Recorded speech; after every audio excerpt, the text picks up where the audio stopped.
entitled Dad Calls the Cops Because I Wouldn't Let His Son Ride My Horse. I never imagined a day at my quiet farm would end with police lights flashing in my driveway. But that's exactly what happened last week, all because I refused to let a random kid ride my horse. I'm still in disbelief and pretty shaken up, so bear with me if this comes out jumbled. I'm just an ordinary horse owner in a rural town, not used to this kind of drama. Let me set the scene. I live on a small farm on the outskirts of a little town. I have a gentle 12-year-old mare named Daisy, who is my pride and joy. Daisy isn't a petting zoo pony or a carnival ride. She's my horse that I train and care for daily. I'm a 28-year-old woman who has spent years around horses, and I take safety seriously. I never let strangers ride her, for their sake as much as Daisy's. Horses can be unpredictable with people they don't know, and an inexperienced rider can get seriously hurt. Most folks around here get that, but apparently not this one entitled dad I encountered. It was a sunny Saturday afternoon, and I had Daisy out in the front pasture near the road, brushing her down after a ride. The pasture fence is just a wooden rail, and sometimes neighbors will stop by to say hi to Daisy. They know to always ask and pet her over the fence if I allow. That day, I saw an unfamiliar SUV slow down on the road. I didn't think much of it at first. Lots of people admire Daisy from afar. She's a beautiful Palomino with a golden coat that shines in the sun. The SUV pulls over onto the shoulder and out steps a man and a boy, maybe around 8 years old. The boy immediately races up to the fence with wide eyes. Before I can even greet them, he's shouting, "Horsey! Horsey!" and trying to climb the fence. Daisy lifts her head, ears perked, a bit wary. I hold up a hand and say politely, "Whoa there, buddy. Careful, don't climb that. She might get spooked." I smile to show I'm friendly and approach the fence line with Daisy's lead rope in hand, just in case. The man, let's call him entitled Dad, or ED for short, comes up behind his son. He's probably mid-40s, dressed like he's on his way to a golf course polo shirt, sunglasses, the works. Without even a hello, ED barks, "My son wants to ride your horse." "Let him ride it." Just like that, no greeting, no request, a demand. It takes me a second to process because who on earth opens with that? I gently explain, "Sorry, but I can't do that. She isn't a pony ride horse and it's not safe. I can let him pet her if she stays calm, but no riding." I'm trying to be nice, even though I already have a bad feeling about this guy. The kid, meanwhile, is jumping up and down in excitement, clearly having heard only the word ride and not my refusal. Edie frowns like he can't believe I'm saying no. "Come on," he says, waving a dismissive hand at me. I promised him a ride, just a quick one. We have an appointment in town, and he saw the horse, and you don't want to disappoint a little boy, do you? I look at the kid. He's now reaching through the fence trying to grab Daisy's halter. Daisy steps back, sensing the hyper energy, and I position myself between them. Don't want to disappoint a little boy? Is he serious? I calmly reply, "Sir, I'm sorry if you promised him, but I never agreed to this." "You really shouldn't have promised something without asking me first. Horses can be dangerous if you don't know what you're doing." At the word dangerous, the boy starts whining. "Dad, I want to ride now. You said I could." He looks like he's about to cry or throw a tantrum. ED's face hardens and he steps right up to me, leaning over the fence into my personal space. He's a good foot taller than me and using it to try to intimidate. "Listen here," he growls. "We don't have time for this. Just put my son on the horse for 5 minutes. It's not a big deal. You people with horses think you're so special. It's just a horse." My heart is pounding now. You people? I'm getting angry, but I hold it in. Daisy senses my tension and snorts, shuffling a bit. I stroke her neck to keep her calm. I say firmly, "No." I said no. "Please take your son and leave. This is my private property." I gesture at the no trespassing sign that's literally on the fence a few feet away. It's clear as day. The entitled dad scoffs. "So that's how it's gonna be?" he says in a nasty tone. "Disappointing a child and being selfish with your damn animal?" And then he does something that truly terrifies me. He starts to open the gate latch. I step in front of him, putting a hand up. "Do not open that gate," I snap. "You are not allowed in there." My voice is shaking with adrenaline. The kid is behind him, clapping or something, thinking this means he's getting a ride. Daisy is shuffling behind me, sensing the brewing chaos. ED actually tries to shove past me, pushing the gate further. For a split second, I panic that the kid will run in and get behind Daisy. Never, ever stand behind a horse you don't know. I raise my voice now. Stop! It's not safe. He manages to push the gate half open, and the little boy starts to dart in. In a surge of protectiveness, I use my body to block the opening and gently push the kid backwards to stop him from running up to Daisy's hindquarters. It wasn't hard, just a reflex to keep him safe. The kid stumbles back onto his butt in the dirt. He wasn't hurt, just startled, immediately wailing more out of shock than pain. Everything happens in seconds. Daisy skitters to the end of her lead rope, eyes wide. Edie explodes. "Did you just push my son?" he roars, face turning red. He yanks the gate, fully open now, and lunges at me. I'm still in the way, and he grabs my arm, trying to shove me aside forcefully. I'm not a weak person, but he's strong and fueled by rage. I yell, "Get off me! You're trespassing!" I'm desperately holding Daisy's rope so she doesn't bolt or trample someone. Daisy rears slightly, frightened by all the yelling. Her front hooves actually leave the ground for a moment as she tosses her head. I hear the kid scream. Daisy must look scary to him now, a 1,000-pound animal half lifting off the ground. The dad releases me and pulls his son to his feet, backing them out of the gate area fast as Daisy comes down, stomping nervously. I quickly latch the gate closed behind them to prevent further attempts. My hands are trembling, and I'm trying to soothe Daisy, who is circling me anxiously. I expect Edie to either realize he messed up and leave, or maybe even apologize since his kid could have been hurt. But of course not. This is the moment entitled Dad goes fully unhinged. He checks his son. The boy is crying but seems uninjured, just terrified now. Then Edie turns to me with pure venom in his eyes. "You bitch," he spits at me. "You almost killed my son with that monster. I'm calling the police." I'm in shock at his words. He almost got his son hurt. I try to respond, voice shaky but furious. "I told you not to come in. I warned you. I was trying to protect your kid." But he's already whipping out his phone. I can hear him dialing 999, our equivalent of 911 here. I'm speechless. Daisy is still tossing her head, so I tie her lead to the fence rail to keep her from running off, then pull out my own phone. If he's calling the cops, I'll call them too and tell them my side before this lunatic twists it. He starts yelling into his phone before it even rings properly, trying to dramatize for whoever might hear. "Help! There's a crazy woman here assaulting me and my child with a horse. My son's been injured. We're at my address. Hurry!" Then he hangs up, apparently not actually staying on the line with dispatch, which is weird. Usually you'd stay on, I think. Maybe he just left an emergency mention to get them sent out. I get through to the police operator and frantically explain, probably talking way too fast. "Hi, I'm Address.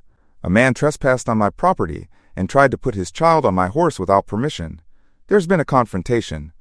No one is seriously hurt, but the man attacked me when I refused, and he's now claiming I hurt his kid. He's the one who trespassed. Please send officers." The dispatcher assures me help is on the way. Now we wait. It's that awful tense moment after the chaos but before the authorities arrive.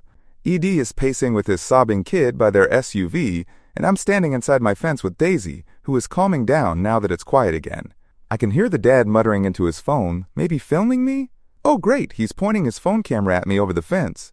I hear him saying something like, "This is the psycho owner who just assaulted a child and set her animal on us. Unbelievable."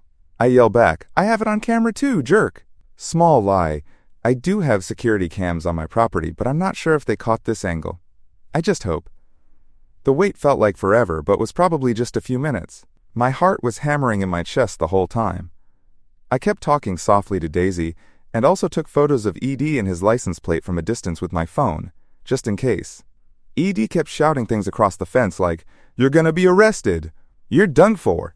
and alternating to coddling his kid, who at this point was just sniffing and clinging to his leg, quiet except for occasional hiccupy sobs. Finally, 2 police cars show up, lights flashing. Thank God. I wave from my side of the fence as 2 officers, a middle-aged male cop and a younger female cop, step out. Edie immediately rushes toward them, yelling before they even fully get out. "Officer, help! That woman there sicked her horse on us. She hit my son and let the horse attack." He's practically hysterical, which I guess is an acting job to make me look like some maniac. The cops separate us quickly. The female officer comes to me at the fence. The male officer stays with ED and the kid by the road. I hear the dad babbling exaggerated nonsense. My boy could have been killed. She didn't even apologize. Unstable and violent, and so on. I take a deep breath and tell the lady cop my side in a rush. This man and his son trespassed onto my property after I told them no. He tried to force his way in. I was just protecting my horse and trying to keep the child from getting hurt. He grabbed me and wouldn't leave. My horse did rear because they were screaming, but nobody got hurt until maybe the kid fell when I blocked him. It was the father's fault for pushing him past me. The officer nods, taking notes. She asks me to slow down and recount it clearly. I do my best to be coherent, starting from the beginning. How he pulled over uninvited, demanded a ride, refused to accept no, forced the gate open, etc. I point out the no trespassing sign again for her. I show her where it happened. Meanwhile, I can hear the kid now telling the male cop between sniffles, "I just wanted to ride the horsey," and ED adding, "She went crazy at us for no reason." At one point, the officers glance at each other, like something isn't adding up. Two very different stories. The female cop asks me, "Do you have any video of the incident? You mentioned a camera." I explain I do have security cameras on the barn, and I'm not sure if they caught everything, but they're recording. She radios to the other cop that I might have footage. The male cop now comes over to the fence too, and asks if I'm willing to let them onto the property to look around and possibly view the camera footage. I'm still shaking, but I agree readily. "Yes, of course, please. I want the truth out." I secure Daisy in her stall. The poor thing is finally calm and munching hay, oblivious to the human drama now, and then I let the two officers in through the gate. Edie tries to follow, but the male cop turns and says sharply, "Sir, stay put for now." I shoot Edie a glare as he stands by the gate, arms crossed, still fuming. Inside, I bring the officers to my small barn office where the security DVR is. I'm praying it caught the area. We rewind the footage. It's a single camera with a view of part of the pasture and gate. It's not a great angle or resolution, but we can see some of what happened. There's me by the fence, the man and kid outside. There's clearly a scuffle at the gate. You can see ED pushing through and me blocking, though details are a bit blurry. You can definitely see the moment Daisy rears up and the man pulling the kid back. There's no sound, though.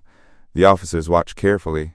The male cop actually mutters, "Jesus," under his breath when he sees ED basically manhandling me at the gate. The female cop says, "All right, that matches what you told us, ma'am." She steps outside the office to radio again, possibly to update any other units or just record that evidence exists. The male cop asks me if I'm okay, did I get hurt? I realize my arm where ED grabbed me is sore and starting to bruise. I show him. He takes a photo of the marks on my arm. He asks if I want medical attention. I say no, it's just a bruise. They then ask if I want to press charges for assault or trespassing. I immediately say, yes, absolutely. That man was out of control. He grabbed me and could have gotten his kid or my horse hurt. The male cop nods and says they'll likely charge him with trespassing at least, given the video and my statement. I felt a wave of relief that they seemed to believe me. However, things took another turn. When we exit back through the barn, we hear shouting from the road. Another police car had arrived, and a third officer, maybe a supervisor, was talking to ED. The dad was red-faced, yelling something about, "That crazy woman has dangerous animals," and I distinctly heard pressing charges as part of his rant. When we got closer, I caught the tail end of ED's shout. "I want her arrested. She hurt my boy and let that beast try to trample us." The supervisor, I assume since he looked a bit older and had sergeant stripes, was trying to calm him down. The female cop who took my statement walks briskly over and says to the sergeant, "Sir, we have reviewed security footage. The suspect forced entry into her property and physically assaulted her. She has injuries consistent with her account. We also have a posted no trespassing sign." Hearing her call him the suspect was a satisfying jolt of justice to my ears. Edie's face went from rage to a bit of panic as he realized the cops weren't buying his story. He quickly changed his tone, now sounding frantic but trying to sound victimized. Wait, I only went in because she was teasing my son with the horse. She invited us at first. She's lying. She attacked me unprovoked. This is ridiculous. She's lying." His voice was cracking. He could see the tide turning. The sergeant holds up a hand. "Sir, we saw some of what happened on camera. We're going to need you to calm down now." He then asks the male cop quietly, "The kid okay? Injuries?" The male cop says the boy seems fine, maybe just scared. The kid, by the way, was now sitting in their SUV with the door open, looking on silently with big eyes. I stood there silently, arms wrapped around myself. My adrenaline was wearing off and I was starting to feel shaky and exhausted. The female officer stayed near me, maybe to make sure I was okay or maybe to keep me separate. Then the sergeant says to ED, "Sir, at this time you need to step over here." They actually move him towards one of the police cars. ED starts shouting again, "Are you kidding me? You're arresting me? What about her? She assaulted my child." The sergeant replies calmly, "We have evidence that you trespassed on her property and assaulted her. We have no evidence of her intentionally harming your child. You have any evidence of wrongdoing, you can present it, but right now, you're the one in the wrong here." Next thing I know, they're actually cuffing ED's wrists behind his back. I'm stunned. The kid starts screaming from the car, "Daddy, no!" It was heartbreaking in a way, even though the dad brought this on himself. ED is now begging the cops, "Please, this is a misunderstanding. My son. Someone needs to drive him. I can't be arrested, please." He's gone from furious entitlement to desperate pleading in minutes. Honestly, I was expecting the police to just tell him off, or at most give a citation. I didn't necessarily expect an arrest on the spot, but the image of him being led to the squad car in cuffs was, I won't lie, it was satisfying in that moment. The police did gently handle the kid. The female cop, who had been with me, went over and talked softly to the boy and arranged for someone to pick him up. I later learned they contacted the kid's mother. Sounds like mom wasn't around during this. Maybe divorced or something. As things calmed down, the sergeant came to speak to me. He handed me a card with a case number and his contact info. He explained that ED was being arrested for trespassing and assault, and that I might need to provide a formal statement and appear in court as a witness. I nodded, still trying to take it all in. Then, to my surprise, he said, "Also, the gentleman is claiming that you endangered his child with your horse. We'll need to make a note of that, and it might involve animal control or further investigation, just as a formality. It doesn't look like there's any basis for it from what we saw, but we have to follow up on any claims involving a minor's safety." Great, I thought. Even though they were on my side, ED's lies were still causing me headaches. I asked if I was in any trouble right now. The sergeant shook his head and said, "No, ma'am. At this point, you're the victim here. But just be aware he might try to pursue this through other channels. If he tries to contact you or come back here, let us know immediately. We strongly advised him against that. They also asked if I wanted to press charges formally. I said yes, I wanted this documented, especially if he tried something else. They assured me I'd be kept updated. Finally, after what felt like an eternity, the police left. They took ED in one car. I could hear him still protesting faintly as they shut the door. The little boy went in the other police car, which I assumed was going to meet his mother somewhere. I watched them drive off down the dusty country road, the sound of sirens replaced by the late afternoon birdsong and the gentle nickers of Daisy from her stall.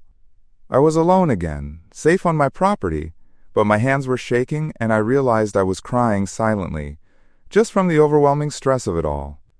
I hugged Daisy's neck and she huffed warmly, as if to comfort me. What the hell had just happened? All because I wouldn't let a stranger's kid ride my horse? I spent the next hour calling a close friend, who was also a horse owner, nearby, to come over for support, and writing down everything that happened while it was fresh in my mind. My friend, let's call her M, was horrified and helped me secure the footage copies from the security cam just in case. She also noticed the bruise on my arm getting uglier and insisted I ice it. I wish I could say that was the end of it, that the guy got what he deserved, and I lived happily ever after with no more trouble. But life isn't that neat. In the days that followed, word got around town about the incident, and there were some unexpected repercussions, and not all of them in my favor. To be continued. I'll post an update soon with what happened after the arrest. Update 1. Hi everyone, I'm back with an update. It's been about a week since the incident with entitled Dad ED, and it's been a roller coaster. So ED was indeed arrested that day and charged with trespassing and assault. He spent a night in jail before being released on bail. Small towns talk, and I heard through the grapevine he bailed out the very next morning. I won't lie. I was on edge knowing he was out. The first 2 nights after the incident, I barely slept. Every crunch of gravel outside or distant bark of a dog had me peeking out the window, half expecting ED to come back for revenge. I even moved Daisy to the barn stall closest to my house and kept a light on out there just for my own peace of mind. A couple days after his arrest, I got an unexpected visit from animal control. Apparently, ED filed a complaint alleging that my horse is dangerous and I was negligent. I had to walk an officer through my property and Daisy's living conditions. The officer saw Daisy as healthy, well cared for, and calm. I recounted the whole story again to him. He seemed to already suspect the complaint was bogus, especially after I showed him the police report from that day. Still, he had to follow protocol. He told me not to worry, that it sounded like I was in the clear, but they'd file a report of their findings. It infuriated me that ED's lies forced me to defend myself and Daisy like this. It was pure harassment via bureaucracy. Speaking of harassment, ED didn't stop at animal control. I found out he was blasting me on social media. A neighbor friend sent me screenshots from the local community Facebook group where ED and a couple of his buddies, or fake profiles, who knows, were painting me as the crazy horse lady who attacked a child. He claimed I let my horse nearly trample an innocent boy because I was selfish. Most people in our town know me and didn't buy his nonsense, thankfully. In fact, I got a lot of supportive comments coming to my defense, especially from other parents who know you can't just let a kid hop on a strange horse. Some folks even mention ED's reputation. Turns out, he's relatively new in town and already known for causing scenes when he doesn't get his way. Not entirely surprising. Even so, seeing those lies spread online made my blood boil. I wasn't about to engage with him on Facebook. Advice was to not comment at all, but I quietly gathered those posts as evidence. My friend M, the one who came over right after the incident, helped me save everything. We also made multiple backup copies of the security camera footage, just in case. Legally, things started moving too. I decided to be proactive and filed for a restraining order against ED. Given the police report and ongoing criminal case, the judge granted a temporary order immediately. That means ED is not allowed within 100 yards of me, my property, or Daisy. He's also forbidden from contacting me directly or indirectly. Honestly, that gave me my first good night's sleep since this all started. I still jump at shadows a bit, but at least I have legal backing now if he dares show up. Through my lawyer, I had to get a lawyer, I learned ED is doubling down on his Victim Act. His attorney, yes, he got a lawyer too, sent over a notice that ED intends to sue me for injuries his son supposedly suffered and for emotional distress. Are you kidding me? The audacity is unreal. My lawyer assures me it's a frivolous case, especially since the kid fortunately wasn't physically hurt at all. No medical bills, nothing. It seems more like a scare tactic or a spite move. But it means I might have to battle this idiot in civil court in addition to the criminal case where I'm the victim. Emotionally, I've been all over the place. One minute I feel confident like, bring it on, I have the truth on my side. The next minute I'm a nervous wreck, wondering what stunt he might pull next. M has been amazing, staying over on nights when my anxiety gets the best of me. Daisy, sweet girl, is probably wondering why I hover around her so much now. I just find a lot of comfort being near her. Her steady breathing and warmth help keep me grounded when I start spiraling with what-ifs. One bright spot. A few kind neighbors stopped by with words of support, reminding me that not everyone believed ED's lies, which really lifted my spirits. As of now, ED's criminal case is pending. I've given my official statement to the police and they've charged him. He's facing misdemeanor trespass and assault charges. From what my lawyer said, his first court appearance for the criminal case is next month. In the meantime, our first hearing for the civil suit, his ridiculous attempt to sue me, is also coming up soon. Mainly a preliminary hearing to see if it even has merit. I am gearing up for a potentially long fight. It sucks, but I'm documenting everything, following every rule to the letter. Ironic, since following the rules is what he didn't do and got him into this mess. The restraining order and the law are on my side. Still, I'll feel uneasy until either ED backs off or a judge slaps him down hard enough to make him stop. I'll update again after the next major development, likely after the upcoming hearings. I'm hoping for a more positive outcome so I can start putting this nightmare behind me. Thank you all again for listening and supporting me. It means more than you know. Update 2 will follow once I have more news. Update 2. Final update. It's been about a month since my last update, and a lot has happened. Some of it is satisfying, some of it frustrating. Overall, it's been messy, as expected. First, the criminal case. ED had his day in court. Well, actually, it didn't even get to trial. He ended up taking a plea deal. Initially, he tried to fight the charges, pleading not guilty to trespassing and assault. But faced with the security video evidence, witness statements, my friend M and a neighbor both provided statements backing me up, and probably a realization that he'd lose in a trial, ED caved. He took a plea where the assault charge was dropped in exchange for pleading guilty to trespassing and, quote, disturbing the peace. Essentially, he got a slap on the wrist, a fine of $500, some community service, and he has to attend an anger management class. He also now has a criminal record, albeit for misdemeanors. I won't pretend I wasn't a bit disappointed with the leniency, but the prosecutor explained that this is pretty typical for a first-time offense of this nature, and I learned ED had no prior criminal record that anyone knew of. At least it's on record now in case he pulls something like this again. Now, the civil suit ED threatened. We went to the preliminary hearing for that, and it was as absurd as you'd imagine. ED showed up with his lawyer, and I with mine. He had the nerve to appear looking smug, as if he actually believed his own lies. The judge practically rolled his eyes at ED's claims. ED's lawyer tried to argue I was negligent, and that the child suffered emotional trauma from almost being trampled, but the judge kept asking where any actual injury was. The child was never touched or harmed, thankfully. When ED's side mumbled about broken dreams and emotional distress, the judge responded that being scared isn't grounds for damages in this context, especially when caused by the father's own actions. In the end, the judge dismissed the case outright. He didn't even let it proceed to a full trial. ED did himself no favors. When the judge announced the dismissal, ED lost his composure. He burst out in the courtroom, yelling that I ruined his life and calling me a liar, at which point the bailiff literally had to tell him to sit down or be held in contempt. That outburst earned me an extension of the restraining order. The judge made it permanent for the next 2 years. ED was dragged out in a manner eerily similar to how he'd been dragged off my property by police. I wish I could say that taught him a lesson. For a few weeks, things were quiet. I thought maybe, just maybe, he'd finally crawl under a rock and leave me alone. Daisy and I went back to our normal routine, and I started to feel safe again. But then came the shocking, and frankly scary, turn. About a week ago, in the dead of night, I woke up to Daisy making an odd, frantic noise in her stall. Daisy usually only gets noisy if something's wrong.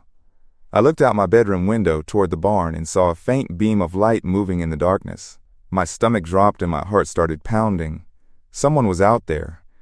I grabbed my phone and an old baseball bat, only thing on hand, and quietly slipped out my back door. As I crept toward the barn, I could hear the barn door quietly creaking. Someone was inside my barn. Steeling myself, I hit the flashlight on my phone and shouted, "Who's there? I'm calling the police." In that moment, the light caught a figure by Daisy's stall. The person bolted immediately, knocking over a bucket and dashing out the side door into the darkness. But even in that brief flash, I recognized that build, that face. It was ED. The bastard came back on my property at night. I backed away and actually dialed 999 emergency services right then and there, voice shaking, telling them ED was trespassing again, and I feared he was here to hurt me or my horse. Within 10 minutes, 2 squad cars were at my place. They searched the property with flashlights, but ED was long gone by then. They did find one chilling thing, a dropped pocket knife by the barn door. We don't know what his intent was. Hurt Daisy? Vandalize the barn? Confront me? None of those options are good. Seeing that knife made my skin crawl.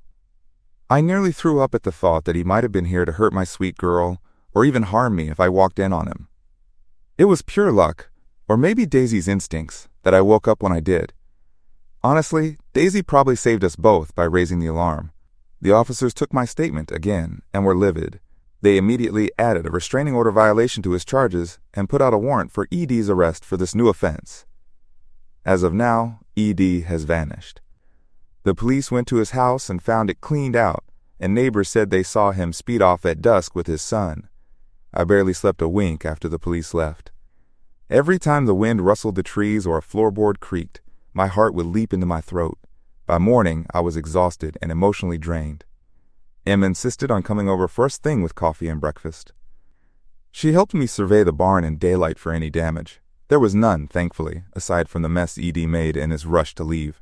We both hugged Daisy, who seemed a bit anxious but safe. I broke down crying at that point, letting out all the fear and stress.